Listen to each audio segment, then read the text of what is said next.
Welcome to Market Buzz. I'm Greg Schnell, the Canadian technician and host of the Market Buzz. Each show, we do a deep dive into different industries using weekly charts to see what is happening on a long timeline. Please follow me on Twitter at Schnell Investor, and you can also find my blogs on gregschnell.ca as well as stockcharts.com. So we've got ourselves a rally, and it's been a big one, 13% in a week. I think we settled at 12% up, so pretty big. We're going to cover off the Nasdaq 100 and the transports today. So we've got we're back in the range. I think probably 17% off the highs now. It was 13% and 17%, and at the close it settled back 1%. So apparently long-term valuations are still cheap. I heard that on the news today, and I was thinking, considering we have no idea what the earnings are, that's a pretty funny statement to make. And especially as we're heading towards 20% unemployment worldwide from a lower level. So things are still increasing. So today I want to cover off the transport and Nasdaq 100 names, and I'd also like to encourage you to head over to gregschnell.ca, click on the articles tab, and you'll see articles there from me as well. So if you get the chance. So today I want to start on the S&P 500. So you can see we're up 12, finished just off the highs. Big gap up in the morning, kind of stroked up, and then spent all day just kind of wobbling in the middle. But nonetheless, another big up day, and so it's been three big up days off the lows. And on Monday, got a big push for a buy signal on some of the indicators, and obviously that held true, and it was a pretty strong week. I would say this, that after 2 or 3 weeks of these massive gains, we're probably due for a little bit of a pause. Going in on the S&P 500, a couple of things I want to point out on the chart. One thing is that we're almost back to the March 9th area where we gapped lower, and this was when we got some bad news out of the COVID-19, and we also got bad news out of the oil business, and that was a real big hit. So from that gap down, that was kind of a support level, and we just blasted right through that and then just kept winding our way lower. And now we're rallying back up. So there's a little bit of similarity between this rally and the rally in here in terms of duration and height. So I want to keep aware of that. We have nice positive momentum. It's up nice and high, but it is starting to roll over on the 60-minute chart, and who could blame it? It's been a relentless upward climb, which is great. So we were down 35%. We've come up 27%, and we still have 16% to go or so to get back to the former high. So again, you need more percentage up to get back to what you had when you fell. I want you to notice the shape right in here of the PPO where we're kind of up at the same level. I want to go get that for the Nasdaq 100. And where did I hide that? There it is. And what we see on the Nasdaq 100 is negative divergence, so higher high in price and a lower high in momentum. Again, we want to make sure that this trend line holds, and if that starts to fail, that would be cautionary. So just be aware of that. So the March 9th gap on the Nasdaq shows up here, and as you can see, right in the middle of this support area, and we're up against that right now. So call it 8,300, just to pick a round number. After such a big thrust up, it's probably, I'm expecting somewhat of a lull now, kind of all in momentum, and I don't know, maybe we get $2 trillion from the Fed every week. It seems like that's the way that works now. And so as long as that's going to keep coming in, that's pretty strong. I think the real question we all have to ask is, how long can the market continue to climb higher when the news gets progressively worse around the actual real economy? So we're going to continue to ballast that, and I know the optimism, like one of the things they talk about on these rallies is that it gets up high enough that you have this fear of missing out, so you start to add right near the top and then it rolls over on us. We want to be very aware of the momentum here because the move here, 27% or whatever, is what you would expect for a year of trading. It's been less than 2 weeks. or just over 2 weeks. So it's a crazy number that we've gone up. And I think more importantly to keep that into perspective is from October to the end of February, we were up 13% and thought we had a pretty strong market there. It's that kind of change, and we've had double that in 3 weeks. It's that kind of change that we just need to keep, mentally resetting how fast this is moving. And if you're not using intraday charts like 60-minute charts, the market's moving fast enough that those are weeks and months on a 60-minute chart. So try and just remember that. Anyway, momentum waning a little bit on the technology names. And if I was to compare the Nasdaq 100 against the S&P 500, what you can see here is the run up. Well, the market was breaking down. The Nasdaq was outperforming, so it wasn't falling as fast. But what we see now is the Nasdaq is underperforming, and normally that isn't a very good track record for me when the Nasdaq underperforms. I recognize some of the really beaten down names, the cruise lines and hotels and everything were bouncing this week. Fine. We still need the leadership out of Microsoft and names like that. So watch that closely. I want to jump over and now go through the railways or the transport sector. And this is intraday, but let's go to 1 week. And what we see here is just dramatic moves up here in the airline. So people really move towards the beaten down spaces. Again, the index up roughly 12% on the close.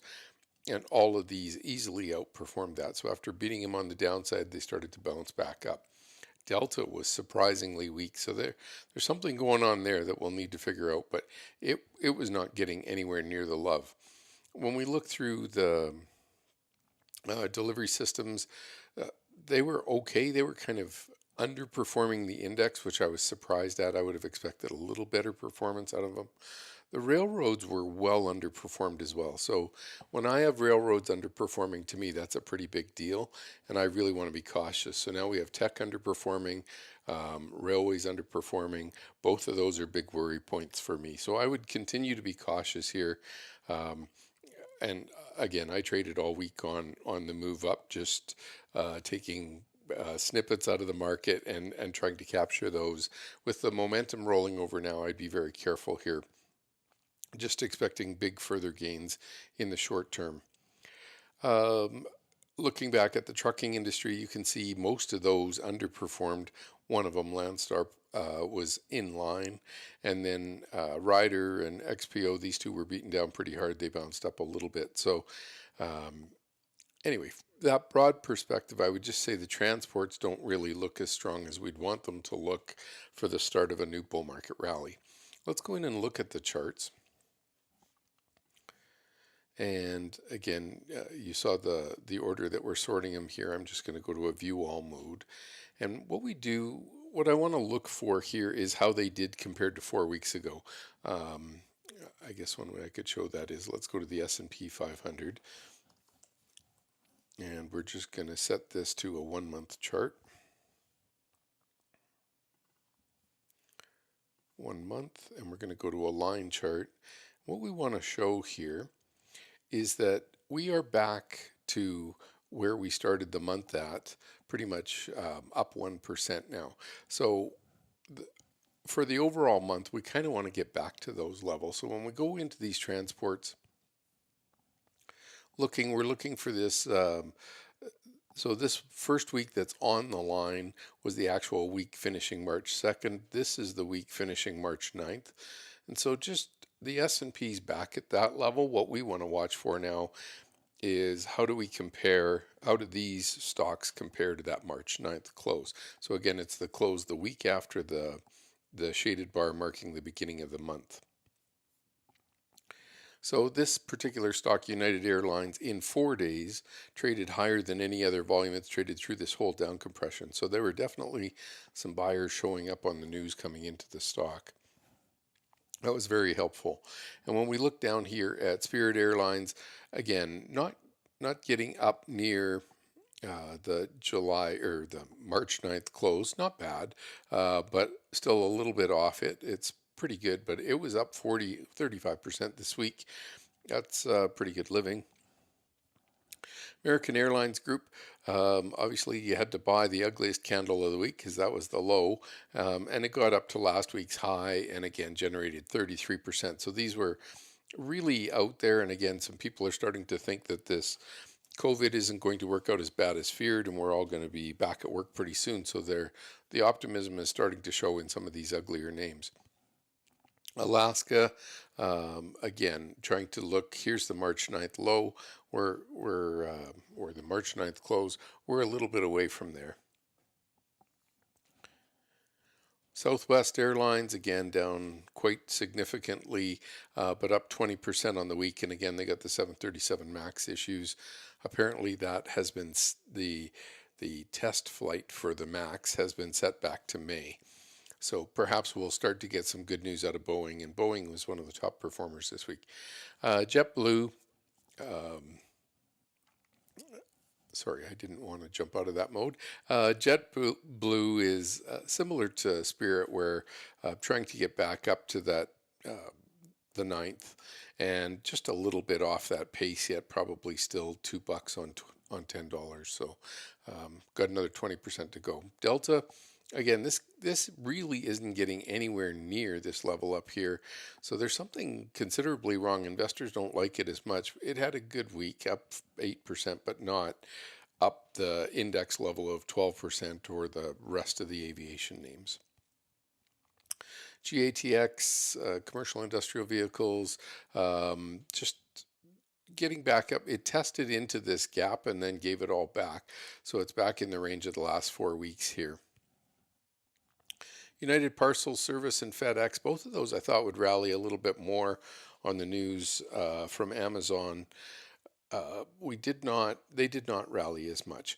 And so anyway, here's your March 9th gap in here, and they got back up pretty much, or UPS got back up pretty much to the gap. Here's Expeditors International, and it is above the gap, which is nice.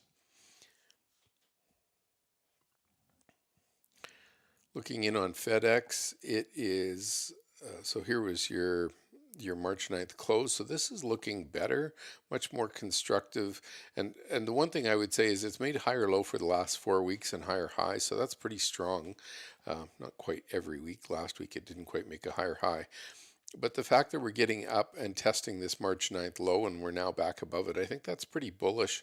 And you can see FedEx used to sit up at the top in the scooter rankings, which again kind of is a performance ranking measure. And then for the last year and a half, it's been on the low side. Well, it's nice to see it return back to the upside. We'd obviously like to see it get back up as a top performer. That would be nice to see. Matson, again, lower highs every week, kind of looks a little bit like the Delta chart. Hasn't really started to perk up yet. Kirby, big move this week and trying to get back to fill that gap after March the 9th. Into March the 9th. And then we'll watch and see where these marine transportation stocks go. Is there going to start be enough freight going back and forth that they improve? Railways, here is CSX, and again, very close to the gap from March the 9th. So this would be the close of March the 6th up here and trying to finish that. So just want to keep track of all of these different levels. Again, here's your March 9th close and back above. So another railway that's doing okay, up 12% this week, so right in line. Canadian Pacific Railway, so there's two, Canadian Pacific and Canadian National. Canadian Pacific was only up 6%, so that's a dramatic underperformance on the index. Union Pacific was only up 7%, so that's a pretty big underperformance. And Canadian National was, again, trying to get back and fill that gap from March the 9th, but only up 4%. In general, I don't like it when the rails underperform. I mentioned that in my opening remarks, but it's a pretty big issue here. So I'm watching closely to see how this works out. 11% for Kansas City Southern. For Ryder Systems, what we see here is a big push after, just a screaming downtrend. Was 56, went to $20, so that's pretty close to a 60% decline. And trying to bounce up off that, but quite a ways from the March gap up here. And XPO Logistics, again, trying to get back into this March thrust, at least starting to break above some prior highs here. So the transports, I would say, are starting to they look a little better. I would still be, I still want the railroads to start outperforming. That's a very clear thing for me. Landstar Systems, again, still under the 40-week moving average, but trying to get going. Schneider Truck Lines, big company, 21. Whoops, $21 is the 40-week moving average, and we closed just above 20. So not bad, getting up there, and again making higher lows and higher highs. At least it's an uptrend. C.H. Robinson, a big refrigerated freight company, we could see them right around the 75 level. A major support and resistance on this stock, so continue to watch that and just see if it can get going. But it underperformed the indexes by a significant amount at 7%. So JB Hunt up 10%, indexes up 12, slight underperformance, but at least going the right way. And again, making higher lows and higher highs in here, so that's a pretty good run up. So that kind of covers the transports, and I think just standing back, what's the general thing we want to see? We want to see the transports start outperforming. They performed in line, but nothing really performed better than the indexes. And again, if we just go to summary page, set it up to weekly.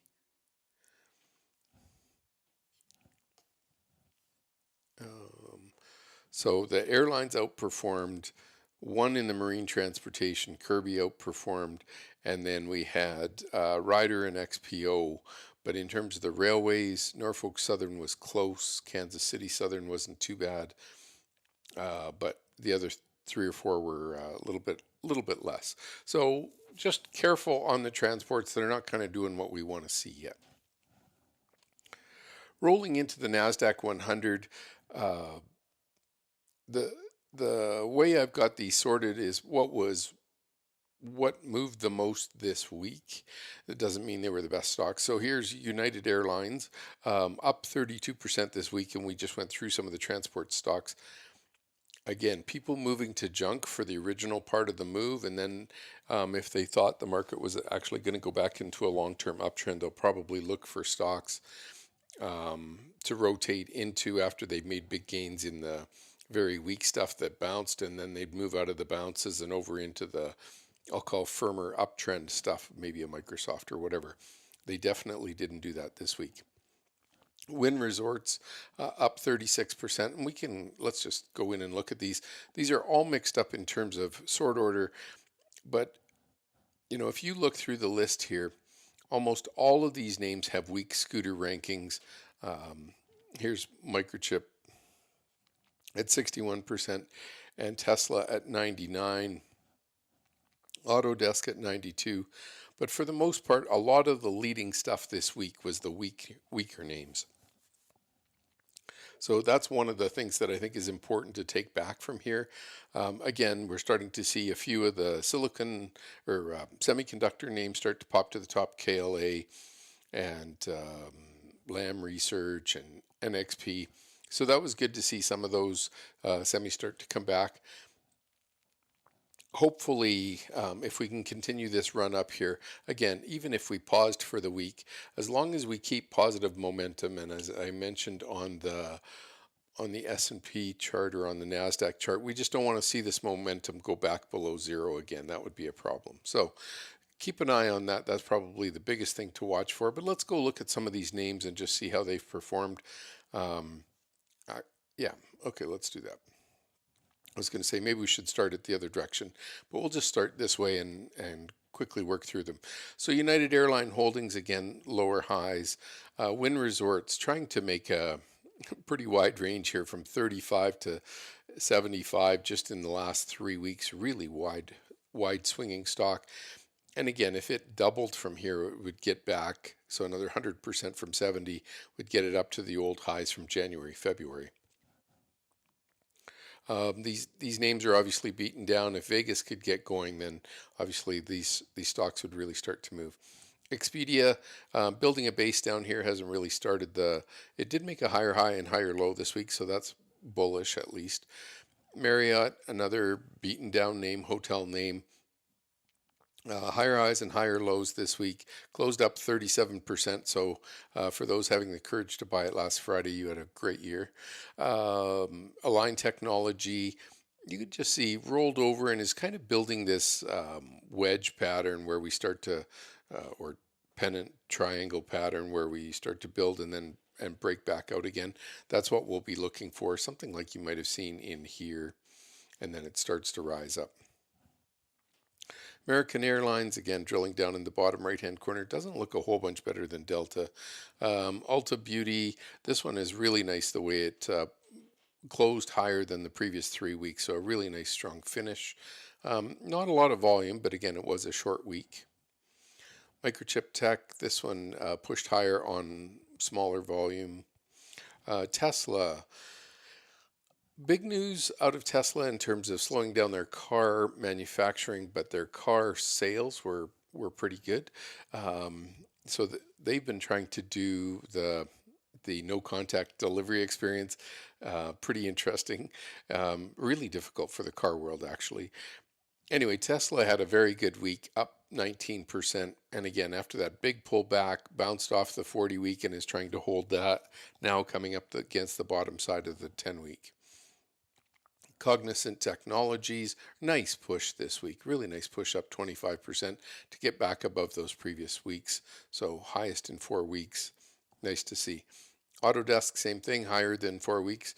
Chart looks okay. I mean, it was 211 to 125. So when you really look down in on the numbers, it's just because the scale is so scrunched at the top, this doesn't look that big. But it was very close to a, not quite 50% haircut, but definitely in the 40s. Cintas Corp pulled down hard and at least started to make a higher high here and pushing up above the previous high. Got a little bit of a gap just ahead here, but this stock in general behaves very smoothly. So once the bottom is in, it probably will do okay. This might be an area to start to look at. Nxp Semiconductor, I like this one pushing up above to new 4-week highs and closing up there. That's pretty good. I don't like the fact that it's underperformed so much, so I really do want to start to see it start to outperform and come out of the hole here. Lam Research, same thing, right at the moving averages. Willis Towers Watson, this one, big push this week, up 25%. Nice solid candle compared to the last 3 or 4 weeks, so really looking good. Western Digital, another name we like. Sorry about that. So for Western Digital, what we see here is again, trend trying to make higher highs here on a lot of these stocks. And this is exactly what we want to see. So here's Workday trying to push up. We're still making lower lows on momentum, but most things are. So if we can get a strong pull out of here, that would be helpful. Micron Technologies, again, higher highs 4 weeks. So you can see all of these leadership names are starting to do pretty well. Higher highs over the last, higher lows, higher highs. Mylan, still consolidating, hasn't really got going yet. Wasn't a great trend to begin with, so I'm not expecting much there. I do like the positive divergence where it made a higher low here than compared to back in here. Hasn't given us a cross yet on the signal line, but at least something to look forward to. KLA trending higher here. Analog Devices, same thing, up to near 4-week highs. So we're going to see that on a lot of these charts. Mercado Libre, same thing, trying to push up, and then we've got a downtrend here on the PPO. And then eBay starting to take off to the upside. Really nice push this week, up 15%, so outperforming the indexes. That was nice to see. Got a downslope in momentum here. I'd like to see that get broken coming up soon. Okay, and here's O'Reilly Automotive, again, pushing up nicely. And apparently one of the things that's going on is a lot of people are starting to fix their cars and stuff like that in their garage. So I saw some of that on the Twitter feed. Kraft Heinz is very close to breaking through this downtrend, and the scooter ranking has gone up to one of the top levels after a 3-year slide, and that's not too hard to believe. A consumer staple getting pushed up there. I do like the positive divergence starting to set up on this stock, and perhaps it can finally make the turn and start performing a little bit better. It's been an unbelievable downtrend for that name. Liberty Global, the chart's broken to begin with, so not really too hopeful, still making lower lows unlike Kraft Heinz above it. Century Fox, this one was breaking down hard. It was at 50, it's down to 20, so that's 60% off. Can't get it going to the upside. Asml Holdings, again, nice uptrending chart, pulled back because of everything else, but making new 4-week highs, so I like that. Trying to bounce off the zero line on the PPO momentum indicator, so some really strong looking areas there. Booking Holdings, I like this one.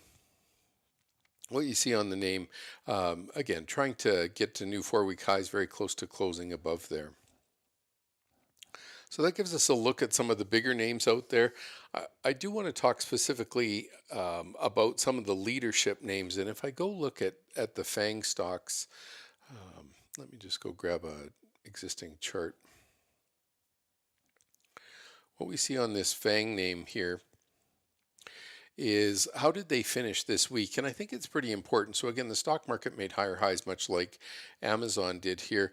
Netflix was unable to get back to the highs from Apple was unable to get back to the highs from 2 days ago. Even though we've had 2 big up days, they really couldn't push higher. Facebook did okay, so that was nice. Netflix kind of kept pushing. Why do I keep thinking it's Netflix? Google kept pushing, and it still held the uptrend, but again, not the same price action we saw in the indexes, which were up at new highs.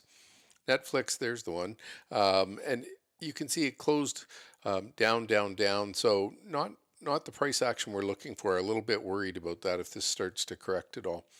Microsoft, same thing, made big highs 2 days ago and then didn't really participate in any of the upside today.